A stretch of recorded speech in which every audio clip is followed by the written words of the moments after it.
तब आम आदमी पार्टी के लाखों करोड़ों कार्यकर्ता जो अन्ना आंदोलन से आए, जिनके बहुत ही निश्चल, निष्पाप और बड़े भारत की राजनीति को बदलने के सपने की हत्या एक निर्लज्ज, नीच, मित्रहंता, आत्ममुग्ध और चरित्रहीन व्यक्ति ने की, उसके प्रति तो क्या संवेदना। दिल्ली को उससे मुक्ति मिली और मैं ये जानता हूँ कि अब जो आम आदमी पार्टी में लोग बच गए थे सत्ता के लोभ में, लालच में, पदों के लिए, उस पैसे के चक्कर में, वे सब भी अब वापस जाएंगे, लौटेंगे, कुछ अपने व्यवसायों में लौटेंगे, कुछ पार्टियों में चले जाएंगे और पतन यहाँ से प्रारंभ हुआ है उन लोगों का।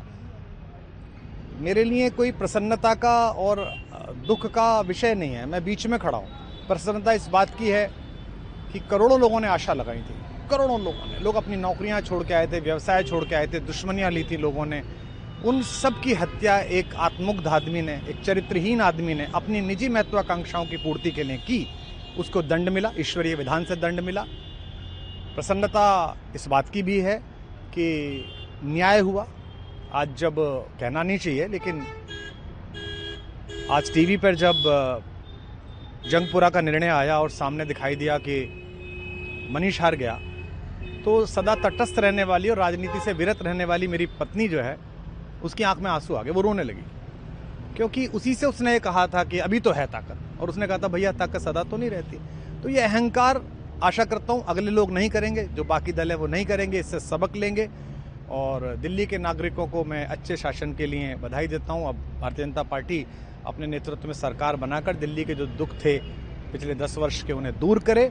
और आम आदमी पार्टी के समस्त कार्यकर्ताओं को कहता हूँ कि आपने जिस किसी भी लोभ लालच में, सब कुछ जानते हुए एक ऐसे व्यक्ति के समर्थन में काम किया जिसने अपने मित्रों की पीठ में झुरा घोंपा, गुरु को धोखा दिया, अपने साथ कंधे से कंधा मिला के लड़ने वाली महिलाओं को अपने घर लाके पिटवाया, अपनी निजी सुख और साधन के लिए जनता का पैसा खर्च किया, अब उससे आशा लगानी छोड़ें, अब बाहर निकलें, अपना अपना जीवन देखें। मुझे राघवेंद्र सरकार राम की कृपा मिली, जिनका ये घर है, जिनकी कृपा से मैं यहाँ खड़ा हूँ। मुझ पर कृष्ण कृपा हुई कि मैं इस निर्लज्ज सर्कस से बाहर आ सका। मैं उन सब से भी अच्छे भविष्य की कामना करता हूँ कि वो कोई गंदगी ना फैलाएं कहीं भी, वो लौट जाएं अपने शिविरों में। जिस तरह माधव को, कृष्ण को दूत देख कर भी भरी सभा में अट्टहास करने वाला दुर्योधन जो ये कहता था सुचिग्रम नैव दास्यामि बिना युद्धे न केशवः, बिना युद्ध के 5 गांव भी नहीं दूंगा, आज वो अपनी सीटों के लिए तरस रहा है। और मुझे पता है कि इस दुर्योधन का अंत भी टूटी हुई जंघा के साथ बड़ा ही दारुण होगा और भारतीय राजनीति एक कलंकित अध्याय के रूप में इस बौने दुर्योधन को और इसके दरबार के तमाम शकुनियों को याद करेगी। मैं उनकी मुक्ति की कामना करता हूं कि ईश्वर उन्हें इस दुख से बाहर निकाले और समस्त लोगों को बधाई देता हूं कि चलिए अंततः न्याय हुआ।